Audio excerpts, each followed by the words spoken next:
vibeBooks presents Anne of Green Gables, Chapter 14. Chapter 14. Anne's Confession. On the Monday evening before the picnic, Marilla came down from her room with a troubled face.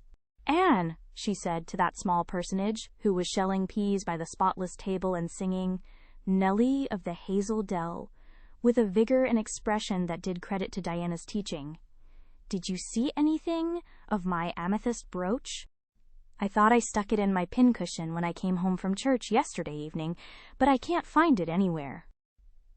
I saw it this afternoon when you were away at the Aid Society," said Anne a little slowly. "I was passing your door when I saw it on the cushion, so I went in to look at it." "Did you touch it?" said Marilla sternly. "Why, yes," admitted Anne. "I took it up and I pinned it on my breast just to see how it would look." "You had no business to do anything of the sort. It's very wrong in a little girl to meddle. You shouldn't have gone into my room in the first place, and you shouldn't have touched a brooch that didn't belong to you in the second. Where did you put it?" "Oh, I put it back on the bureau. I hadn't it on a minute. Truly, I didn't mean to meddle, Marilla. I didn't think about its being wrong to go in and try on the brooch, but I see now that it was, and I'll never do it again. That's one good thing about me. I never do the same naughty thing twice." "You didn't put it back," said Marilla. "That brooch isn't anywhere on the bureau. You've taken it out or something, Anne." "I did put it back," said Anne quickly, pertly, Marilla thought. "I don't just remember whether I stuck it on the pincushion or laid it in the china tray, but I'm perfectly certain I put it back." "I'll go and have another look," said Marilla, determining to be just. "If you put that brooch back, it's there still. If it isn't, I'll know you didn't, that's all." Marilla went to her room and made a thorough search, not only over the bureau, but in every other place she thought the brooch might possibly be. It was not to be found, and she returned to the kitchen. "Anne, the brooch is gone. By your own admission, you were the last person to handle it. Now, what have you done with it? Tell me the truth at once. Did you take it out and lose it?" "No, I didn't," said Anne solemnly, meeting Marilla's angry gaze squarely. "I never took the brooch out of your room, and that is the truth, if I was to be led to the block for it, although I'm not very certain what a block is. So there, Marilla." Anne's "so there" was only intended to emphasize her assertion, but Marilla took it as a display of defiance. "I believe you are telling me a falsehood, Anne," she said sharply. "I know you are. There now, don't say anything more unless you are prepared to tell the whole truth. Go to your room and stay there until you are ready to confess." "Will I take the peas with me?" said Anne meekly. "No, I'll finish shelling them myself. Do as I bid you." When Anne had gone, Marilla went about her evening tasks in a very disturbed state of mind. She was worried about her valuable brooch. What if Anne had lost it? And how wicked of the child to deny having taken it, when anybody could see she must have. With such an innocent face, too. "I don't know what I wouldn't sooner have had happen," thought Marilla, as she nervously shelled the peas. "Of course, I don't suppose she meant to steal it or anything like that. She's just taken it to play with or help along that imagination of hers. She must have taken it, that's clear, for there hasn't been a soul in that room since she was in it, by her own story, until I went up tonight. And the brooch is gone, there's nothing surer. I suppose she has lost it, and is afraid to own up, for fear she'll be punished. It's a dreadful thing to think she tells falsehoods. It's a far worse thing than her fit of temper. It's a fearful responsibility to have a child in your house you can't trust. Slyness and untruthfulness, that's what she has displayed. I declare I feel worse about that than about the brooch. If she'd only have told the truth about it, I wouldn't mind so much." Marilla went to her room at intervals all through the evening and searched for the brooch, without finding it. A bedtime visit to the East Gable produced no result. Anne persisted in denying that she knew anything about the brooch, but Marilla was only the more firmly convinced that she did. She told Matthew the story the next morning. Matthew was confounded and puzzled. He could not so quickly lose faith in Anne, but he had to admit that circumstances were against her. "You're sure it hasn't fell down behind the bureau? was the only suggestion he could offer. "I've moved the bureau, and I've taken out the drawers, and I've looked in every crack and cranny," was Marilla's positive answer. "The brooch is gone, and that child has taken it and lied about it. That's the plain, ugly truth, Matthew Cuthbert, and we might as well look it in the face."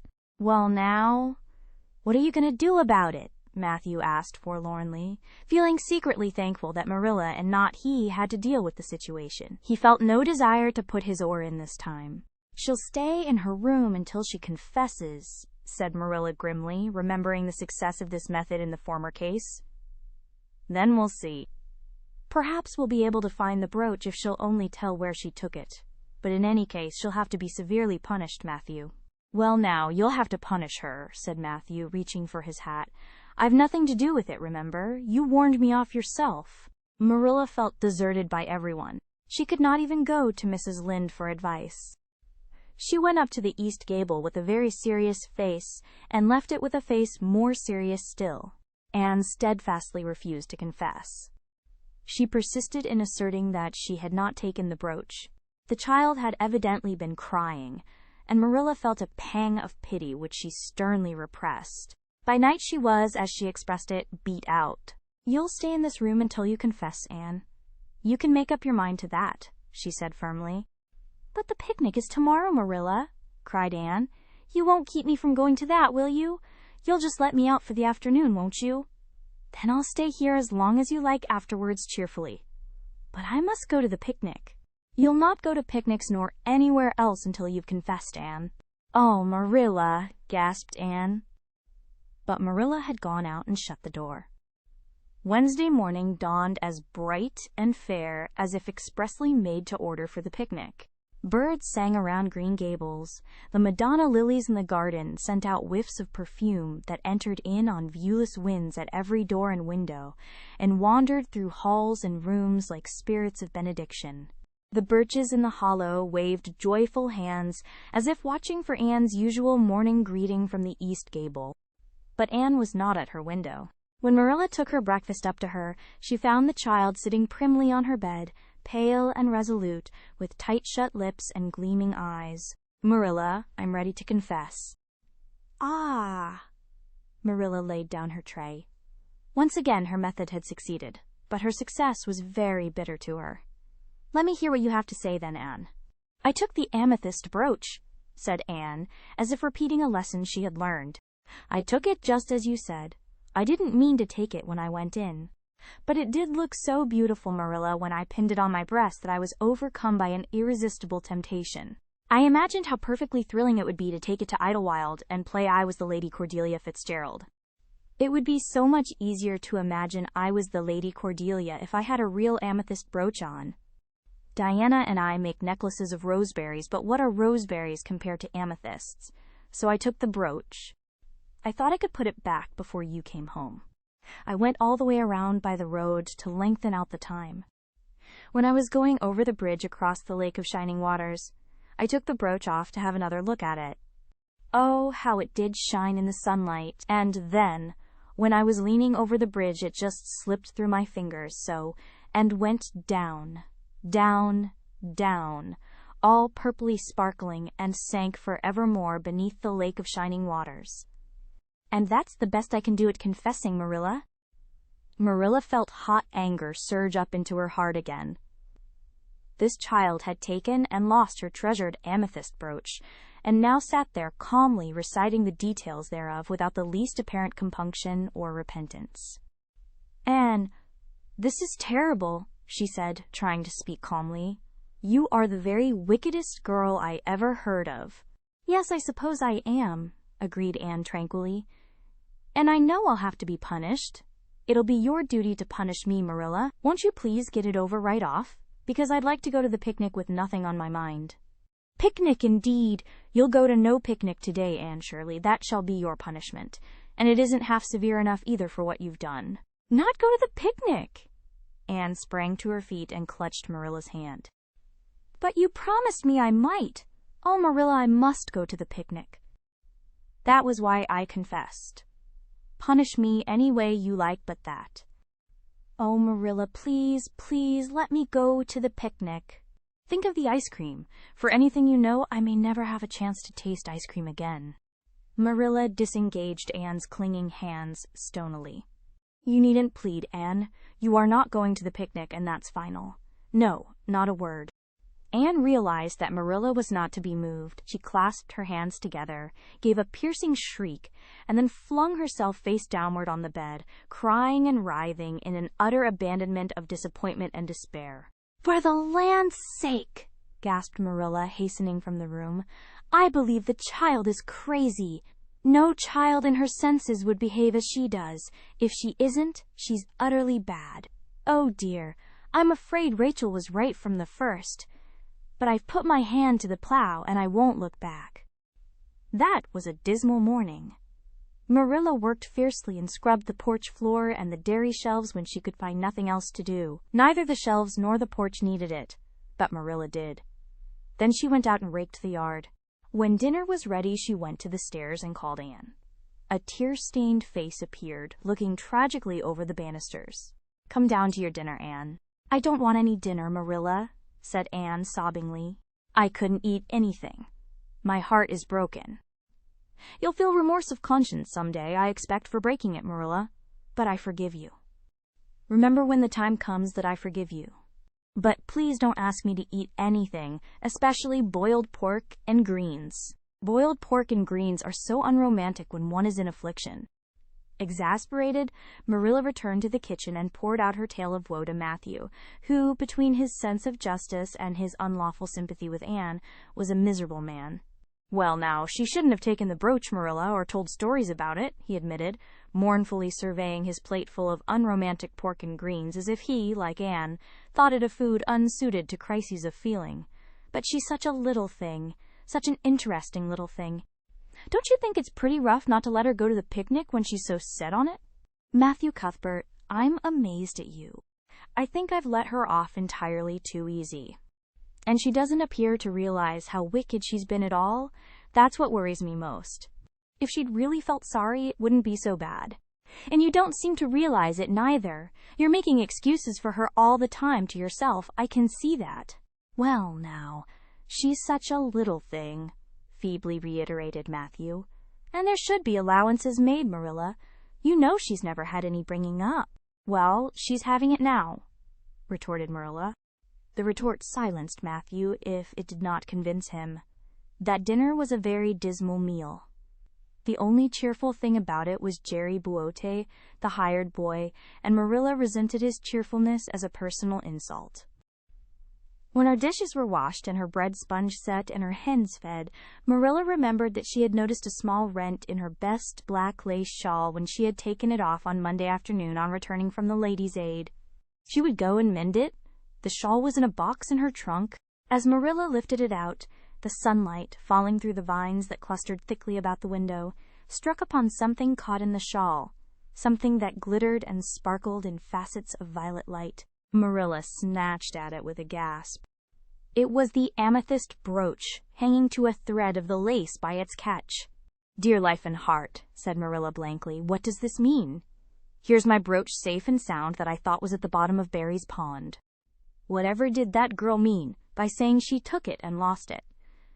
I declare I believe Green Gables is bewitched. I remember now that when I took off my shawl Monday afternoon, I laid it on the bureau for a minute. I suppose the brooch got caught in it somehow. Well..." Marilla betook herself to the east gable, brooch in hand. Anne had cried herself out and was sitting dejectedly by the window. "Anne Shirley," said Marilla solemnly, "I've just found my brooch hanging to my black lace shawl. Now I want to know what that rigmarole you told me this morning meant." "Why, you said you'd keep me here until I confessed," returned Anne wearily, "and so I decided to confess because I was bound to get to the picnic. I thought out a confession last night after I went to bed and made it as interesting as I could, and I said it over and over so that I wouldn't forget it. But you wouldn't let me go to the picnic after all, so all my trouble was wasted." Marilla had to laugh in spite of herself, but her conscience pricked her. "Anne, you do beat all. But I was wrong. I see that now. I shouldn't have doubted your word when I'd never known you to tell a story. Of course, it wasn't right for you to confess to a thing you hadn't done. It was very wrong to do so. But I drove you to it, so if you'll forgive me, Anne, I'll forgive you, and we'll start square again. And now get yourself ready for the picnic." Anne flew up like a rocket. "Oh, Marilla, isn't it too late?" "No, it's only 2 o'clock. They won't be more than well gathered yet, and it'll be an hour before they have tea. Wash your face and comb your hair and put on your gingham. I'll fill a basket for you. There's plenty of stuff baked in the house. And I'll get Jerry to hitch up the sorrel and drive you down to the picnic ground." "Oh, Marilla," exclaimed Anne, flying to the washstand. "5 minutes ago I was so miserable. I was wishing I'd never been born, and now I wouldn't change places with an angel." That night, a thoroughly happy, completely tired out Anne returned to Green Gables in a state of beatification impossible to describe. "Oh, Marilla, I've had a perfectly scrumptious time." Scrumptious is a new word I learned today. I heard Mary Alice Bell use it. Isn't it very expressive? Everything was lovely. We had a splendid tea, and then Mr. Harmon Andrews took us all for a row on the Lake of Shining Waters, 6 of us at a time. And Jane Andrews nearly fell overboard. She was leaning out to pick water lilies, and if Mr. Andrews hadn't caught her by her sash just in the nick of time, she'd fallen in and probably been drowned. I wish it had been me. It would have been such a romantic experience to have been nearly drowned. It would be such a thrilling tale to tell. And we had the ice cream. Words fail me to describe that ice cream. Marilla, I assure you it was sublime. That evening, Marilla told the whole story to Matthew over her stocking basket. "I'm willing to own up that I made a mistake," she concluded candidly, "but I've learned a lesson. I have to laugh when I think of Anne's confession, although I suppose I shouldn't, for it really was a falsehood. But it doesn't seem as bad as the other would have been, somehow, and anyhow I'm responsible for it. That child is hard to understand, in some respects. But I believe she'll turn out all right yet. And there's one thing certain, no house will ever be dull that she's in." Thank you for tuning in to vibeBooks. We hope you enjoyed this journey. Please consider liking, commenting, and subscribing to our channel. Check out our playlist or explore vibeBooks for more classic stories. Until next time, happy listening.